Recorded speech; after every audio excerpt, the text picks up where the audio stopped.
일단 결론부터 말씀드리겠습니다. 분양가 상한제가 옳다, 그르다를 판단하기 전에 분양가 상한제가 부동산 시장을 괴란시키던 말던 분양가 상한제가 악법이던 아니던 사실 저를 비롯한 이 영상을 보시는 분들은 상관할 바가 아니죠. 왜?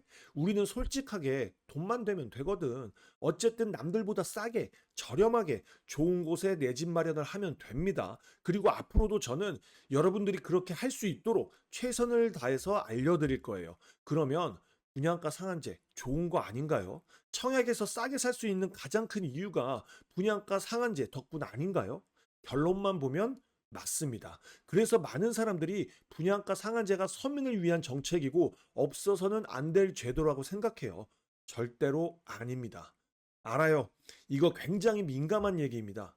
저한테 득이 될 게 하나도 없어요. 고작 구독자 3,000명도 안 되는 유튜버인데도 분양가 상한제 얘기를 가끔 하면 악플이 달립니다. 저도 이런 얘기 하지 않고 입주자 모집 공고문만 읽어드리면 아주 편해요. 하지만 저의 궁극적인 목표는 부동산을 통해서 모든 사람이 건강하게 투자하고 건강하게 수익을 얻게 하는 것이 목표입니다. 앞으로도 건강한 투자를 하기 위해서는 부동산 시장 자체가 건강해야 합니다. 저는 자신있게 얘기하지만 분양가 상한제는 부동산 시장을 괴란시키는 악법 중에 쓰레기 같은 악법이라고 생각합니다. 지금부터 그 이유를 설명드리겠습니다. 물론 당연히 제 생각이 정답은 아니죠.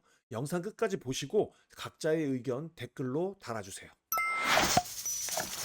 분양가 상한제의 정의는 나무위키나 유튜브에도 많이 설명했으니 궁금하신 분들은 한번 찾아보시고 지금은 정의 따위가 중요한 게 아니에요. 도대체 이 분양가 상한제가 언제부터 있었느냐? 2019년 12월 16일 주택시장 안정화 방안 이후에 이 분상제가 본격적으로 시행이 된 겁니다. 그래서 분상제 덕에 주택시장이 안정화가 됐나요? 혹시나 해서 말씀드리지만 절대로 정치적인 해석이 섞여 있지 않습니다. 시행은 문재인 정권에서 했고 윤석열 정권이 시작될 때 분상제 폐지한다고 했었어요. 하지만 계속 이어지고 있습니다. 둘 다 아주 그냥 똑같아요. 그래서 분양가 상한제가 뭐냐? 뭐긴 뭐예요? 분양가의 상한을 규제하는 거죠. 더 이상 설명이 필요합니까? 그렇다면 분양가 상한제의 장점이 뭘까요? 명확합니다. 분양가가 싸다는 게 장점이겠죠. 도대체 얼마나 싸냐? 다들 아시겠지만 최근 서초구 반포에 분양한 레미안 원펜타스는 전용 84제곱미터 분양가가 약 22억이었는데 주변 신축단지 실거래가 40억이 넘게 거래가 되고 있습니다. 물론 분양가 상한제가 적용되는 모든 단지가 이렇게 20억 가까이 차이 나지는 않겠죠. 어쨌든 분양가 상한제의 장점은 싸다. 싸도 너무 싸다. 그렇다면 단점은 뭘까요? 제가 지금부터 하나하나 말씀드려 볼 테니 잘 들어보세요. 먼저 로또 청약을 양성합니다. 분양가 상한제는 분양가를 낮춤으로써 주변 시세가 낮아지는 효과를 기대하고 시행 중이죠. 하지만 우리는 아무도 그렇게 생각하지 않습니다. 당첨되는 순간 그 차이만큼 시세 차익을 얻었다고 생각하죠. 그래서 사람들이 로또 청약 노래를 부르는 거 아닙니까? 정말 로또 청약 한번 당첨되면 인생 역전되는 거 아니겠어요? 두 번째 단점, 당첨되는 극소수만을 위한 제도입니다. 로또 청약이니 누가 안 하겠습니까? 당첨만 된다면 주변 시세보다 20억이나 저렴하게 사는 건데 누가 안 하겠냐고요. 물론 계약금이 없는 사람들은 못 하겠지만 조건 되고 계약금 정도 있으면 비벼볼 수 있겠죠. 이번 레미안 원펜타스 같은 경우 총 공급 물량이 292세대였는데 특별 공급, 일반 공급 총 접수 건수가 13만 4,047건이었습니다. 15에서 20억 로또 청약이었지만 계약금이 4억 원 이상 필요했었어요. 그런데도 13만 명이 넘는 사람이 신청을 한 겁니다. 여기서 행복한 사람은 청약에 당첨되는 292세대를 제외하면 한 명도 없습니다. 단지, 조합원, 시행사, 시공사, 청약에서 낙첨된 사람들, 주변 단지 사람들, 대한민국 모든 사람이 손해보고 있는 거라고요. 오버하는 것 같습니까? 레미안 원펜타스 같은 경우 주변 시세와 비슷하게 84제곱미터가 35에서 40억 원의 분양가가 측정됐다면 그걸 취득하는 여러분들이 싫어하는 부자들이 얼마나 세금을 많이 내겠어요. 그 세금 가지고 정부가 어떻게 잘 쓸지는 모르겠지만 우리 국민들을 위해서 쓰겠죠. 그리고 단지 조합원, 시행사, 시공사가 이득 보는 거 정말 죽어도 싫으시죠? 얘네들 돈 버는 꼴을 볼 바에는 그냥 내가 당첨 안 되더라도 로또 청약해서 극소수가 당첨되는 게 기분이 낫겠죠? 저도 사실 그 사람들 돈 버는 거 기분 좋지는 않지만 받아들여야 해요. 그래야 앞으로 있을 정비 사업이 진행이 됩니다. 그리고 착각하는 게 있어요. 재개발, 재건축 사업에서 가장 많이 폭리를 취하는 게 누굴까요? 조합원? 시행사? 시공사? 아닙니다. 은행이에요.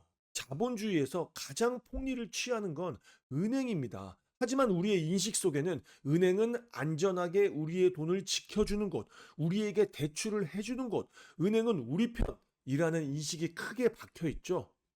넘어갈게요. 세 번째 단점, 사업이 진행이 안 됩니다. 단순하게 얘기하면 여러분이 가지고 있는 어떤 물건이든지 손해보고 팔라고 하면 팔 겁니까? 분양가를 낮추면 분명히 누군가가 손해를 보잖아요. 손해를 보면서 누가 진행하려고 하겠습니까? 거기다가 요즘에는 재건축 초과이익 환수금까지 내야 하죠. 아무도 안 한다니까. 지금 보시는 그래프는 부동산 지인에서 서울의 수요와 입주량을 나타낸 그래프인데요. 지금도 수요 대비 입주량이 부족하고 26년도부터는 정말 심각할 정도로 줄어듭니다. 가끔 보면 서울의 입주량이 충분하다고 얘기하는 사람이 있어요. 비아파트 입주까지 다 끌어와서 얘기하는 겁니다. 어쨌든 분양가 상한제로 서민들을 위한답시고 분양가를 낮추면 사업이 진행이 안 되고 그 폭탄이 돌고 돌아 결국에는 다시 서민들에게 갑니다. 시세를 낮출 수 있는 건 규제가 아니라 공급이라고. 공급. 그런데 그 공급을 진행되지 못하게 하고 있다고요. 이해하십니까? 최근 파주 운정에 PF 문제로 사전 청약 취소된 단지들 있죠. 그거 왜 그럴 것 같아요? 입지도 운정역 초역세권이라 좋은데 왜 포기할까요? 자재비, 공사비 등 다 올랐는데 분양가 상한제 때문에 원하는 가격에 분양을 못 합니다. 사업을 취소하면 시행사 입장에서 몇백억 손해를 보는데 그게 더 싸게 먹히는 거죠. 이 밖에도 여러 가지가 있지만 여기까지만 하겠습니다.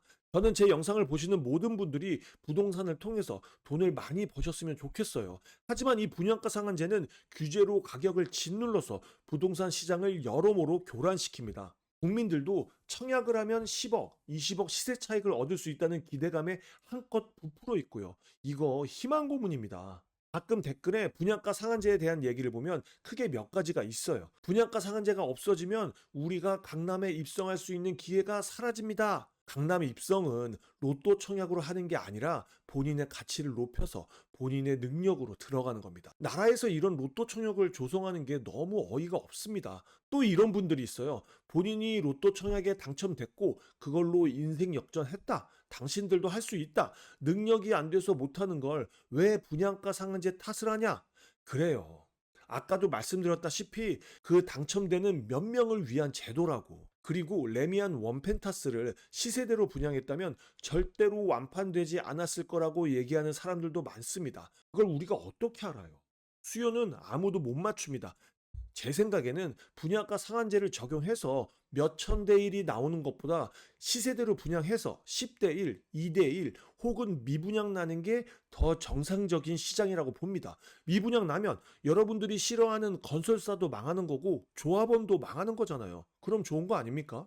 미분양이 나야 이 가격은 시장이 못 받아주는구나 라고 생각하고 할인 분양을 하던 어떻게든 조치를 취하겠죠. 이게 자연스럽게 상한제가 적용되는 거 아닙니까? 자본주의 세상에서 가격은 규제로 찍어 누르는 게 아니라 이렇게 시장이 정하는 겁니다. 청약은 10%의 계약금으로 3년 후에 신축을 가장 저렴하게 살 수 있는 가장 좋은 방법입니다. 이것만으로도 충분해요. 제 말의 영향력은 아직 너무 미미하지만 제발 시장을 믿고 맡겨주는 현명한 정부가 됐으면 좋겠다는 바람입니다. 오늘도 동근육 키우는 하루가 되길 바라면서 지금까지 동근육 허벅지였습니다. 감사합니다.